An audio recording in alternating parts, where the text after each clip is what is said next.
ಬಂದಂಥ ವಿಷಯ ಇದು. ಅಹಿಂದ ಲೀಡರ್ಶಿಪ್ ಫೇಲ್ಡ್ ಅಂದ್ರೆ ಇವತ್ತು ಅಹಿಂದ ಲೀಡರ್ಶಿಪ್ ಯಾರು?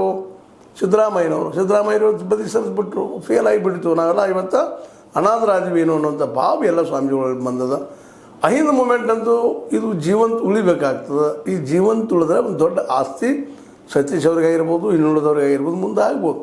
ಆ ದಿಶೆಯಲ್ಲೇ ಇನ್ನು ಚಿಂತನೆ ಮಾಡುವಂಥದ್ದು ಇವಾಗ ಸತೀಶ್ ಅವ್ರದ್ದು ಇರ್ಬೋದು, ಅವ್ರ ಜೊತೆಗಾರದ್ದು ಇರ್ಬೋದು. ಯಾಕಂದ್ರೆ ಇವರು ಆಶಾವಾದಿಗಳು, ಮಹತ್ವಾಕಾಂಕ್ಷಿಗಳು.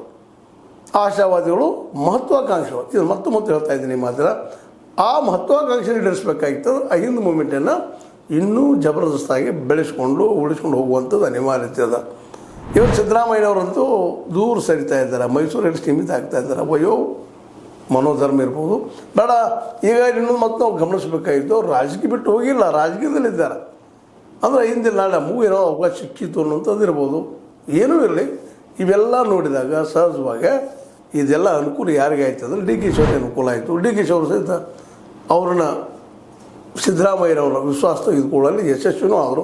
ಯಾಕಂದರೆ ವಿಶೇಷವಾಗಿ ಮೈಸೂರು ಏರಿಯಾದಲ್ಲಿ ಬಂದಂಥವ್ರು ಸಿದ್ದರಾಮಯ್ಯರು, ಅದು ಪ್ರಾದೇಶಿಕತೆ, ಭಾವನಾತ್ಮಕ ವಿಷಯಗಳು, ಮತ್ತಿನಗಳು ವಿಷಯಗಳು ಸಹಿತ ಡಿ ಕೆ ಶಿವರ ಸಮೀಪ ಸಿದ್ದರಾಮಯ್ಯನ ಓದಿದ್ದರಿಂದಾಗಿ ಅದೇ ಕಾಲಕ್ಕೆ ಏನೋ ಕೆಲವಷ್ಟು ಊಹಾಪುಗಳು ಅಂಥ ವಾರ್ತೆಗಳು ಬಂದು. ಆ ಸಂದರ್ಭದಲ್ಲಿ ಸತೀಶ್ ಅವರು 37 ಜನ ತೊಗೊಂಡೇನೋ ಮಾಡಿದ್ರು, ಅಂದರೆ ಸುಳ್ಳು ಅಲ್ಲಗಳದ ರಾಮಾತ್ಮರೆ.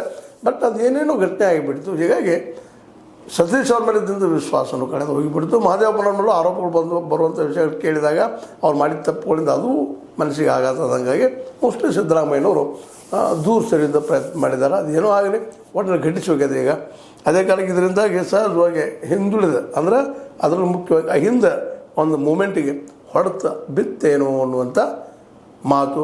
ಆದರೆ ಅಹಿಂದ ಮೂಮೆಂಟನ್ನು ಸತೀಶ್ ಅವರು ಮತ್ತು ಅವ್ರ ಜೊತೆಗಾರರು ಯಾವ ರೀತಿಯಾಗಿ ತೆಗೆದುಕೊಂಡು ಹೋಗ್ತಾರೆ ಮತ್ತು ಜನರಿಗೆ ಯಾವ ರೀತಿ ಮುಟ್ತಾರೆ ಅನ್ನೋದು ಅವ್ರ ಮುಂದೆ ದೊಡ್ಡ ಸವಾಲದ ಇವತ್ತು. ಯಾಕಂದರೆ ಡಿ ಕೆ ಶಿವರು ಸುಲಭವಾಗಿ ಬಿಟ್ಟು ಕೊಡುವುದಿಲ್ಲ ಅನ್ನೋದು ಎಲ್ಲರಿಗೂ ಗೊತ್ತಿದ್ದ ವಿಷಯ ಅದ.